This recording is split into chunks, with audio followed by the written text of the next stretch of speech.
आज के चुनाव का पर्यवेक्षक सुपौल। हमारे सुपौल जिला के सचिव महोदय ने जो कहा,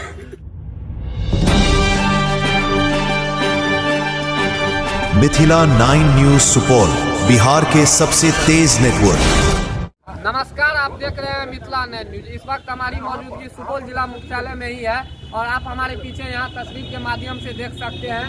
यहाँ पे बिहार पेंशनर समाज के बैनर तले ये लोग बैठक कर रहे हैं। और आइए हम यहाँ जानते हैं जो ये लोग जो पेंशनर समाज के बैनर तले बैठक कर रहे हैं, इनके बैठक करने का क्या उद्देश्य है, क्या कुछ लोगों का मांग है, किन मांगों को लेकर आज यह लोग बैठक किए। आप हमारे साथ बने रहिए। यहाँ पेंशनर समाज के जो भी सदस्य हैं उनसे हम जानने का प्रयास करते हैं। आप हमारे साथ बने रहिए।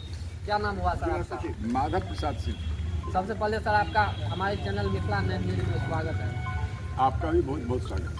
सर, क्या है आप लोगों का उद्देश्य? ये जो बिहार पेंशनर समाज के बैनर तले आज आप लोग यहाँ पे बैठक किए हैं, बैठक का क्या उद्देश्य है? आप लोग क्यों यहाँ पे बैठक किए? देखिए, बिहार पेंशनर समाज की जिला शाखा सुपौल, हर जिला में यह शाखा निर्मित है। राज्य कमेटी है, पार्टी 13 में हमारा संघ भवन है। पेंशनर समाज अपनी समस्या के लिए एकताबद्ध हुआ है, संगठन का निर्माण किया है। आज बैठक चल रही है। जो राज्य निदेशक पार्षद जो है बोर्ड, उसमें हर जिला से एक जिला प्रतिनिधि के रूप में निर्वाचित होता है। राज्य कमेटी से तिथि निर्धारित होता है। यहाँ के लिए तिथि निर्धारित हुआ है 7, आज वह निर्वाचन हुआ है। माधव प्रसाद सिंह का नाम जिला प्रतिनिधि के लिए निर्वाचित हुआ है।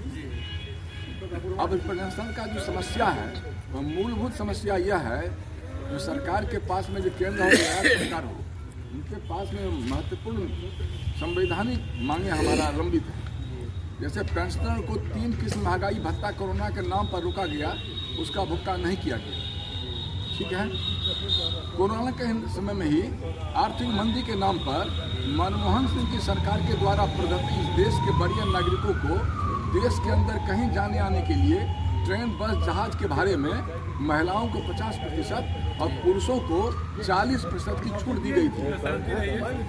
इसको तुरंत बहाल करें। तीसरा है, पूरे हिंदुस्तान का पेंशनरों को एक नियम बना दिया है, जब इनकी उम्र 60 वर्ष में सेवानिवृत्त और जब 80 वर्ष का होगा 20 वर्ष होने के बाद, तब इनके मूल पेंशन में 20% का बढ़ोतरी किया जाएगा। तो वो जो 20% का बढ़ोतरी किया जाएगा, उनका लाभ क्या अभी आप लोगों को मिल रहा है? नहीं, अब स्थिति ये इसलिए नहीं मिल रहा है, जो 80 वर्ष हो गए उन्हीं को मिलेगा। सरकार इसलिए कर दिया 80 वर्ष, 80 वर्ष की उम्र तक 75% देश का पेंशनर जो है वो दुनिया से विदा हो जाएंगे, हमको देना नहीं पड़ेगा। इसलिए हम पेंशनर का मांग है, जो 20 वर्षों में जो 20% देगा उसको कम करे, 5 वर्षों पर 5% करके 20% दे, यह आदेश को निर्गत करे। देखिए, कहीं ना कहीं इनकी जो मांग है वो बहुत हद तक जायज है।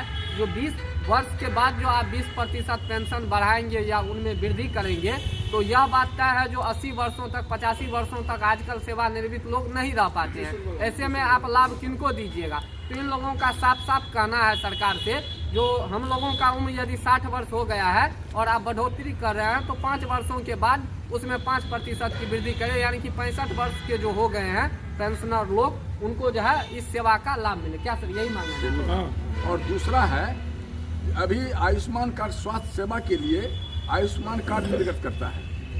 पेंशनरों के लिए आयुष्मान कार्ड का समय सीमा 70 वर्ष कर दिया है।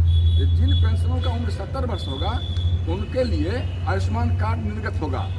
वरीय नागरिकों की उम्र 60 वर्ष है। 60 वर्ष में सेवानिवृत्त होते हैं पेंशनर, और पेंशनरों को 70 वर्ष में होगा। यह सरकार केंद्र हो या सरकार है, राज्य सरकार हो, यह घोर मजदूर किसान पेंशन विरोधी नीति है सरकार की। इसकी हम भूरी प्रशंसा करते हैं। यानी कि इस सरकार की जो यह नीति है उससे आप लोग सभी लोग संतुष्ट नहीं संतुष्ट कैसे होंगे? पुरानी पेंशन को लागू करें। सुप्रीम कोर्ट के आदेश से पूरे हिंदुस्तान में पेंशन को पेंशन मिल रहा है। वो सुप्रीम कोर्ट के आदेश को समाप्त करके यह हुकूमत, यह सरकार, केंद्र सरकार, नए जो अभी बहाल हुए हैं लोग हैं, उन लोगों को पुरानी पेंशन 2004 से बंद कर दिया है। यानी कि केंद्र सरकार अपनी मनमानी कर रही है। मनमानी कर रहा है, समझे ना? तो पहले पुरानी पेंशन को लागू करे, और नहीं तो जितने भी विधायक, सांसद, मंत्री पेंशन लेता है वह अपना पेंशन छोड़ दे। एक मंथ से 5-5 रहता है। देखिए कहीं ना कहीं इनकी जो मांग है वो बहुत हद तक जायज मांग है, और इनका कहना साफ साफ है जो भी लाभ देना है आप 60 वर्ष की उम्र में दीजिए। ये लोग समाज के वरीय नागरिक हैं और सम्मानित पदों से सभी सुशोभित हैं। कई वरीय पदों पर इन लोगों ने अपनी योगदान दिए हैं और आज सेवानिवृत्त लेके पेंशन के लाइन में यहाँ बैठे हुए हैं। तो हम सरकार से अपने चैनल के माध्यम से यही गुजारिश करेंगे इन लोगों के जो भी मांग है उन पर अविलंब विचार करें, और महंगाई को देखते हुए इन लोगों को जो भी लाभ है वो 60 वर्ष के बाद ही देना शुरू कर दे। आइए हमारे साथ कुछ और लोग हैं, उनसे भी हम आप क्या कहना चाहेंगे सर? यही जो पूर्व वक्ता कहा, इससे हम पूरे सहमत हैं कि हम लोगों का जो जायज़ मांग है, जैसे 80 बरस पर देंगे, कहा है 80 बरस पर आप 20% जोड़ेंगे, तो क्यों नहीं आप उसको 5 साल पर जोड़िएगा, 5% दीजिए, ज़्यादा नहीं दीजिए आप, लेकिन उतना तो कम से कम दीजिए। हाँ, नहीं तो हम लोगों का आप खा पी जाते हैं। ये हम लोगों का कोरोना काल में जो है सो क्या कहते हैं, महंगाई भत्ता जो दिए जो था वो जो रोक लिया गया, अभी तक नहीं दिया, जबकि जो मैंने जो क्या कहते हैं नेता लोग हैं या मैंने विधायक, मंत्री वगैरह वगैरह जो हैं वो लोग सभी ले रहे हैं, और हम लोग जो हैं जितना पेंशन भोगी लोग हैं ये कंपटीशन जो कटता है 40% लोग बेचते हैं वो 10 वर्ष 8 महीना में ही खत्म हो जाता है, लेकिन सरकार 15 वर्ष तक पैसा वसूलती है। उसी पैसे से सरकार हमें उसका ब्याज जो होता है उसी से हमें वो पेंशन भुगतान करने की चेष्टा करते हैं, जो बिल्कुल नाजायज है। कई एक प्रांतों ने इसके बारे में चर्चा की है, उसमें उसका विजय भी हुआ है। की छूट मिलती थी, लेकिन उसको अब बंद कर दिया गया कोरोना काल के बाद से।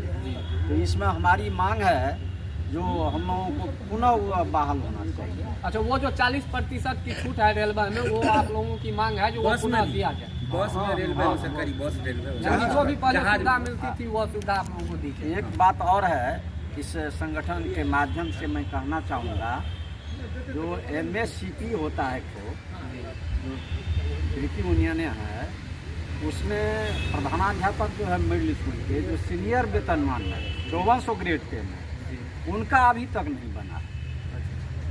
और मामला यहाँ पर DO साहब के यहाँ अटका हुआ था, तो मार्गदर्शन के लिए डायरेक्टर के यहाँ भेज दिए, और डायरेक्टर के यहाँ से अभी तक उसका मार्गदर्शन का मामला पूर्ति नहीं हुई। मेरा नाम रघुनाथ प्रसाद यादव,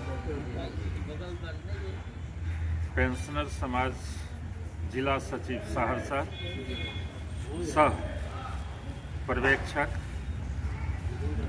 आज के चुनाव का पर्यवेक्षक सुपौल। हमारे सुपौल जिला के सचिव महोदय ने जो कहा, जितना मांग दिया या हम लोगों का जो लंबित है उसी को हम भी देने के लिए सरकार से लड़ाई लड़ने के लिए हम लोग भी तैयार हैं। जिसमें बकाया है वो हम लोग लड़ते रहेंगे, और हमारे संघ का लड़ाई जारी है, जारी रहेगा। जब तक मांग पूरी नहीं होगी तब तक आगे संघर्ष इसी तरह से जारी रहेगा, साफ साफ तौर पे यहाँ पे कहना है। बात बाकी आप लोग हमारे साथ बने रहे, इसी तरह का लेटेस्ट अपडेट आप लोगों को हम देते रहेंगे। फिलहाल के लिए इतना ही। सुपौल से मिथिलेश कुमार झा, मिथिला नहीं।